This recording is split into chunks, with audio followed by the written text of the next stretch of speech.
Can the Pistons upset the Knicks?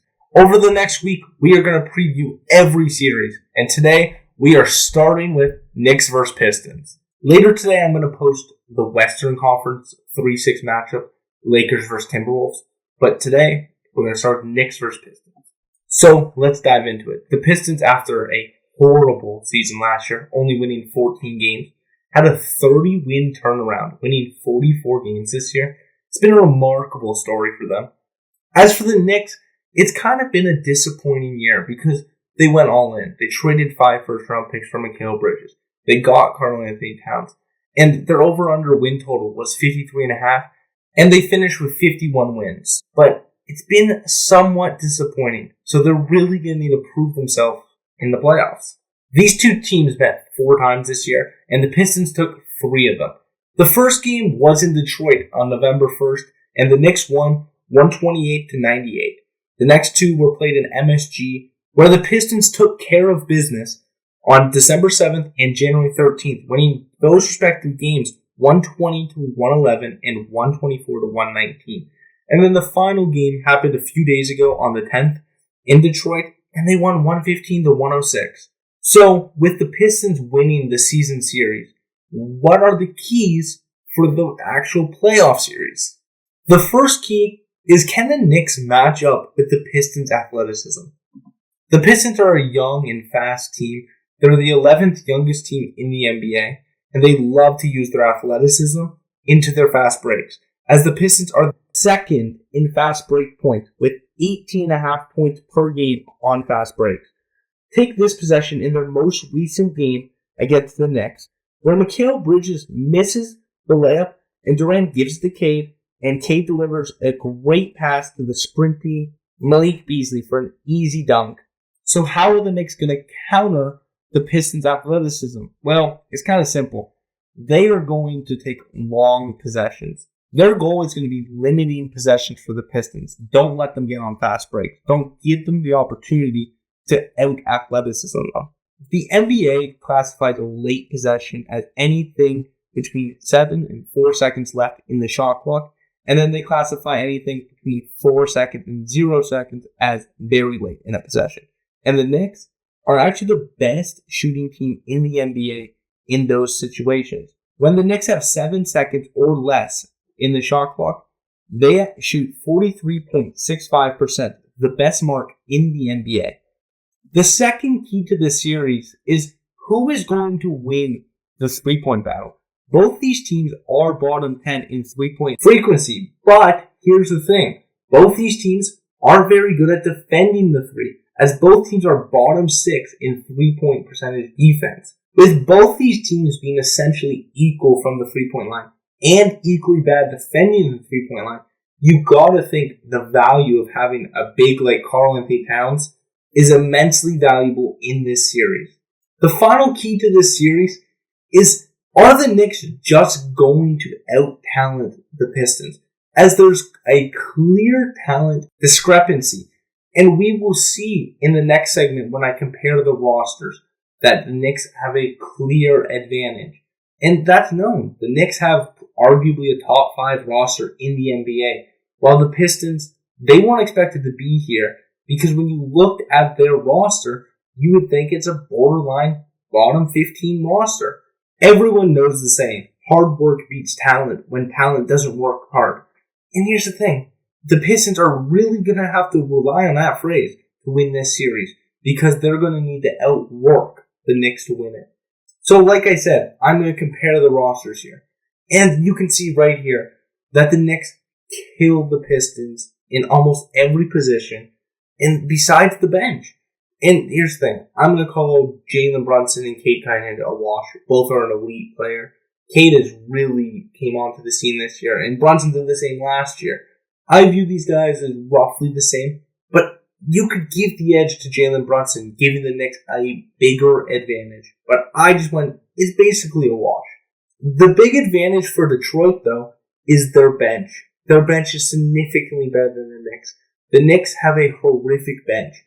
They are last in points per game from their bench. And the coaching battle, it's pretty close between Tom Thibodeau and J.D. Bickerstaff.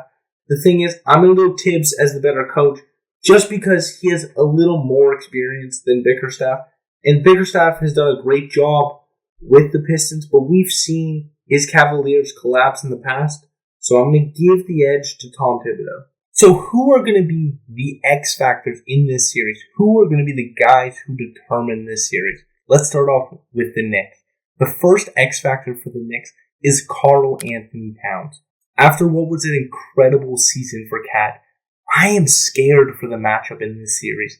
Yes, he can be immensely valuable if his three balls falling, and I really think that's what could determine the series for the Knicks offensively. If Cat is hitting his three balls, pushing Jalen Duran outside the paint, I think that would be very valuable. But what scares me is defensively, he's clearly not a great shot blocker, and that scares me for a guy like Jalen Duran, who is such a great athlete, and especially for these very athletic Pistons who are going to be running at the rim all day at Cat.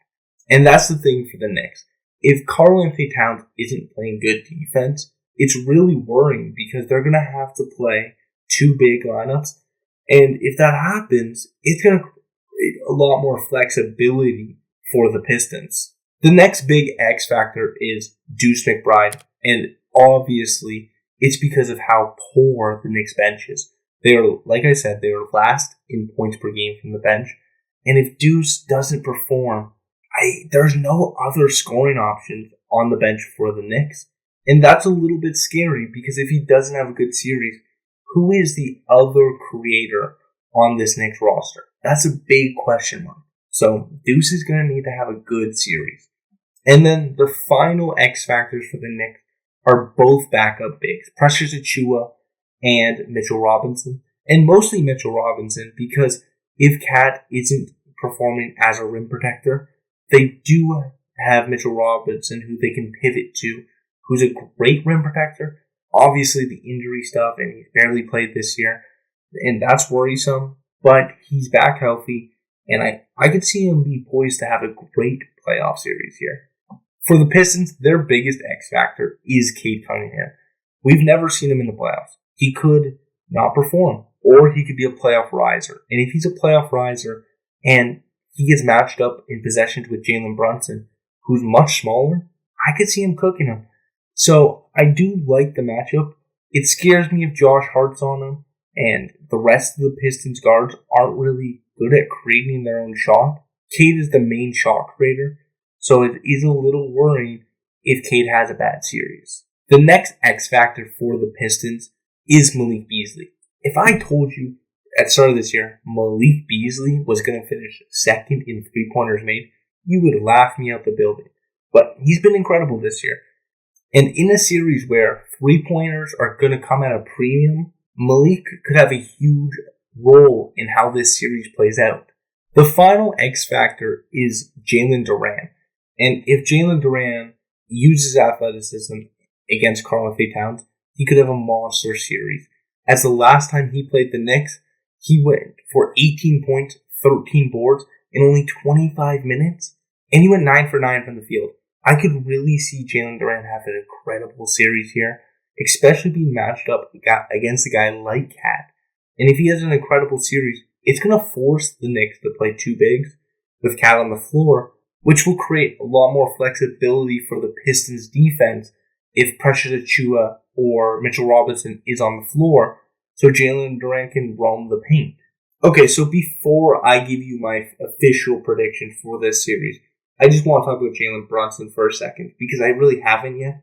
And Jalen Brunson's obviously the leader of this Knicks team. He's their main shot creator. He's going to play basically every minute, especially if Deuce McBride doesn't have a good series. The first thing for Brunson, I don't love this matchup for him, just because how many athletic wings the Pistons actually do have, especially with Josh Hart in the lineup. You could see a guy like Asar Thompson take Brunson, and Cade becomes the primary defender for Josh Hart.